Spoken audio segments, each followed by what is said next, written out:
रेणापूर तालुक्यामध्ये सकाळी अर्ज केल्यानंतर संध्याकाळपर्यंत कुणबी प्रमाणपत्र दिलं आणि त्यावरून लक्ष्मण हाके सारख्यांनी एक गहजब माजवायला सुरू केलेला आहे।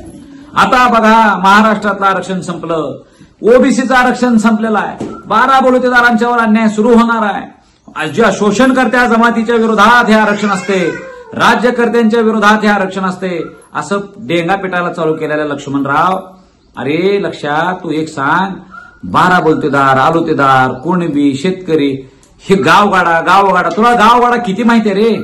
अरे शेतकऱ्याच्या शेतात जर काही एखादं खळं झालं तर शेतकरी पहिल्यांदा 12 बलुतेदार आलुतेदाराला द्यायचा रे, आणि मग स्वतःच्या शेतातलं धान्य स्वतःच्या घराकडे न्यायचा। जर पिकलं जास्त तर गाडीचा हे लवलव कडबा द्यायचा दुसऱ्या समाजाच्या माणसाला रे, लक्षात। अरे आणि सुतार लोहार सुद्धा पैसे घेतल्याशिवाय काम करीत नव्हते, असं नव्हतं। अरे हे सुतार असेल, लोहार असेल, नाभिक असेल, कुंभार असेल, वर्षभर सेवा द्यायचे आणि गावातल्या सगळ्या शेतकऱ्यांच्याकडनं त्यांचे बोलवता त्यांनी घ्यायचे रे। गाव अख्खं सधन असायचं, सगळे शेतकरी आणि हे 12 बलुतेदार खुश असायचे रे, लक्षात। मराठ्यांनी कधी कोणावर अन्याय केला नाही। अरे गावगाड्यात, मंदिरात असेल, कशात असेल, चावडीत असेल, कधी मराठ्याला मंदिरात प्रवेश मिळाला आणि 12 बलुतेदाराला मिळाला ना असं नाही। आम्ही भजनात सुद्धा एकत्र बसणारे लोक आहे रे, लक्षात। तुझ्या मनात तुला विष पेरायचं मराठवाड्यामध्ये आणि कुणबी प्रमाणपत्र मिळवलं म्हणून तुला सगळ्या लोकांना आरोपीच्या पिंजऱ्यात उभा करायचा, तुझं राजकारण चालणार नाही रे, लक्षात। तुला बाहेर काढलेला रे बाबा, ओबीसीने तुला लात मारून तुझ्यापासून लोकांनी तुला बाहेर काढलाय, तू विष पेरालायस म्हणून सुधर।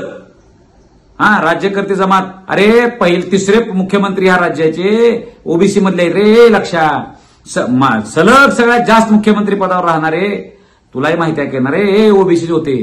मराठ्याचा मुख्यमंत्री झालेला त्याला 2-2 वर्ष 3-3 वर्ष असे सर्व्हिस मिळाल्या रे, लक्षात। त्यांनी संख्येनं, अरे एका देवेंद्र फडणवीसांची कार्यकर्ता आणि शरद पवार साहेबांनी 4 वेळा मुख्यमंत्री पद, हे सुद्धा बरोबर होत नाही रे। केवळ मुख्यमंत्री झाले म्हणून, केवळ मंत्री झाले म्हणून मराठा समाजाला पुढारले म्हणणार असाल तर देशाचा पंतप्रधान आता नरेंद्र मोदी ओबीसी आहेत, मग तुम्ही सगळे ओबीसी पुढारलाय का आणि तुम्ही आरक्षण सोडणार आहे का? या गोष्टीचा आता जबाब तुम्ही सगळ्यांनी दिला पाहिजे। आणि आमचं जे हक्काचं आरक्षण आहे 50% आत असलेलं 23 मार्च 1994 हिरावलेलं ते आम्ही परत मिळवणार आहे, लक्षात ठेव। लोकदर्शन मराठी चॅनलला सबस्क्राईब करा, बेल बटनला क्लिक करा व लाईक करायला विसरू नका।